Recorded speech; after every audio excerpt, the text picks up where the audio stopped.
예, 안녕하십니까. 여러분들의 백만장자입니다. 사랑합니다, 여러분. 자, 이제 여러분들께 시장이 뜨거워지고 있는, 그리고 시장이 뜨거워질 여러 가지 신호들을 여러분께 하나하나 알려드리는 시간 가져보도록 하겠습니다. 자, 일단 간밤에 나온 ADP 민간고용 보고서인데요.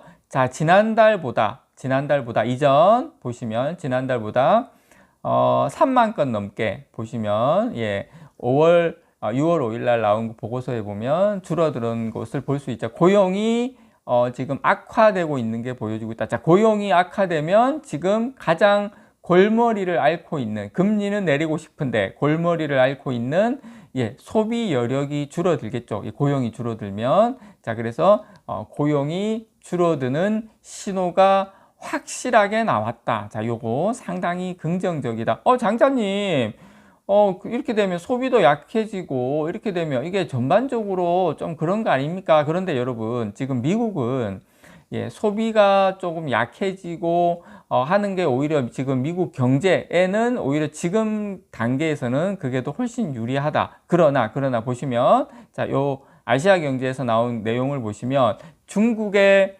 민간 제조업 지표가 확장세, 2년 만에 최고치다. 자, 중국은 지금 어떻습니까? 오히려 물가가 안 올라서 지금 걱정이거든요. 각종 지표가 최악인 상황인데 이제 중국 쪽은 살아나고 있다. 그래서 지금 5월달 수출 동향을 보면 지금 중국 쪽으로의 반도체 수출이 상당히 늘어나고 있는 걸 보이거든요. 그래서 지금 미국은 좀 물가가 잡혀야 되고 중국은 오히려 물가가 올라야 되는데, 자, 그러한 방향으로 시장이 흘러가고 있다라는 거 여러분들께 말씀을 드립니다. 그러니까 삼성전자에게 아주 유리한 흐름으로 가고 있는데, 자, 이번에 패드와치를 보시면 일단 이번 다음 주에 있을 FOMC에서는 금리 동결이 99.7%인데, 제가 이제 빨간 줄 끈 거 보시면, 자, 9월 달에는 금리를 한 차례 인하할 확률이 거의 한 58.7%, 그리고 12월 달, 올해 12월 달에도 보시면 41.9%. 그래서 지금 현재 요대로 나가면 다음 주에 CPI까지 발표가 되는데 문제없이 계속 이렇게 나가면 올해 두 차례 금리 인하가 상당히 유력해 보인다. 내년 빠르면 또 내년 3월 달 되면 또 세 차례 금리 인하, 세 번째 금리 인하가 내년에 또 이어지는 이런 흐름으로 지금 가고 있다라는 거 여러분들께 말씀을 좀 드립니다. 자, 엔비디아가 간밤에 또 5% 가까이 올랐어요. 그래서 이번 상승장은 여러분들께서 다 보시는 것처럼, 자, 엔비디아에 의한 엔비디아를 위한 장이다. 엔비디아가 모든 나스닥도 보면 그냥 엔비디아가 멱살 잡고 끌어올리고 있는 장이다.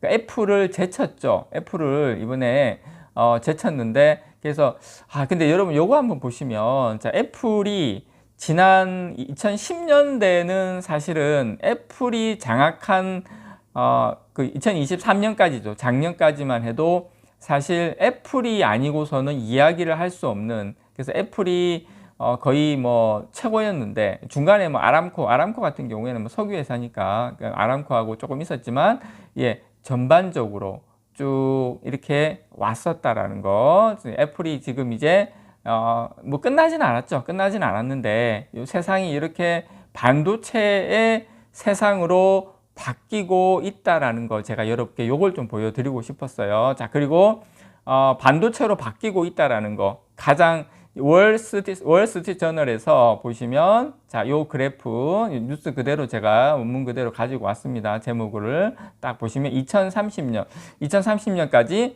보시면 이 그래프를 보시면 앞에 이 연한 그러니까 하늘색 같은 경우에는 좀 정체되어 있는 게 보이시죠? 좀 정체되어 있다가 어느 순간 쭉 2030년까지 계속 급격하게 성장하는 게 보이실 겁니다. 제가 요걸 좀 보여드리고 싶었어요. 왜냐, 삼성전자 제 영상을 보시는 분들 중에 물론 단타하시는 분도 계시겠지만 최소한 6개월 몇 년씩 그러니까 장기 투자하시는 분들이 많기 때문에 지금까지의 시장은 조금 횡보였다면 이제 앞으로는 2030년까지 반도체 시장은 앞으로 6년간 2배 이상으로 늘어서 1조 달러를 웃돌 것이다 라고 예상이 되고 있기 때문입니다. 새로운 시대는 뭐다? 반도체의 시대가 열리고 있다는 겁니다.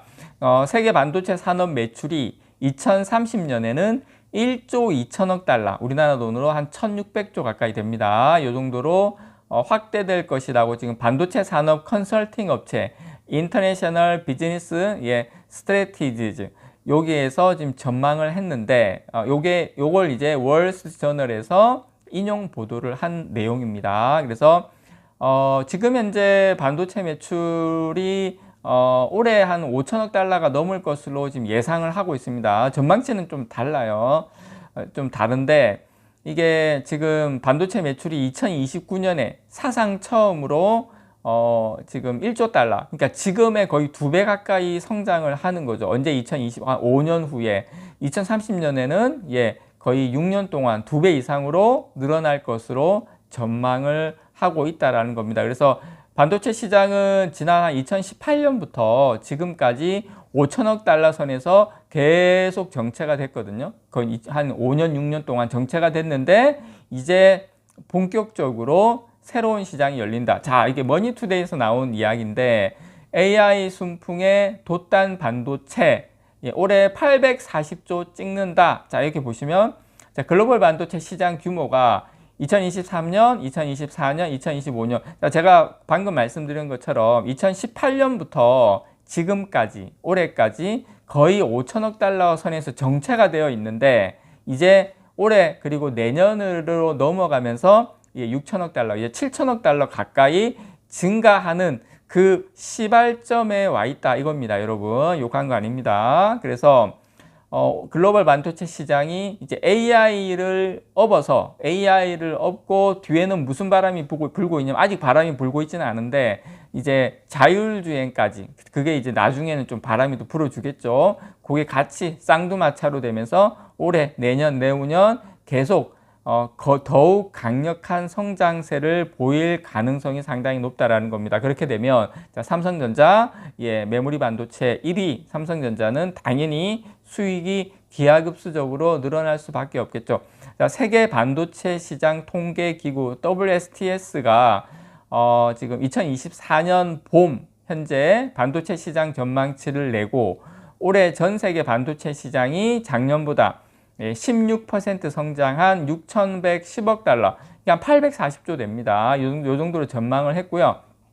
참고로 여러분, 이 세계 반도체 시장 통계 기구는 1년에 한 2번 정도 시장 전망치를 내놓고 있는데요.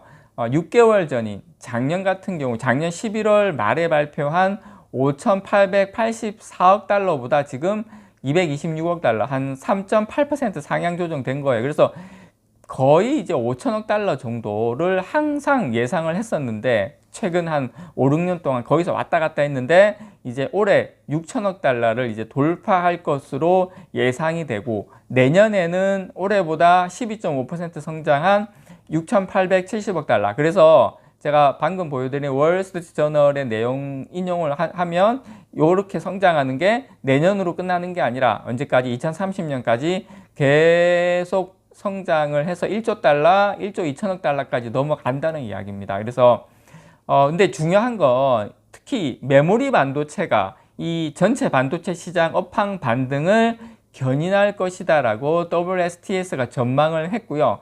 요 지금 AI 열풍으로 방대한 데이터를 빠르게 처리하려는 요구가 늘면서 여러분 다 아시는 HBM, 지금 사실상 엔비디아가 독점하고 있는 요 HBM이 대표적으로 늘어나죠. 그러니까 일단은 근데 여러분 HBM은 이 디램 하나하나를 이 단품을 여러 개 수직으로 쌓아 올려서 만든 고성능 메모리입니다. 결국에는 디램입니다. 디램. 그래서 지금 다른 시장 조사 업체 트렌드포스 자료를 보니까 올해 HBM의 수요 성장률이 200% 정도 육박하고 성장률이 올해도 2배인데 자, 내년에도 올해 대비 또 2배 그렇게 지금 성장할 것으로 예상을 하는 자료가 있더라고요. 그래서 어쨌든 올해 메모리 반도체 시장 규모를 1632억 달러로 지금 전망을 하고 있고요.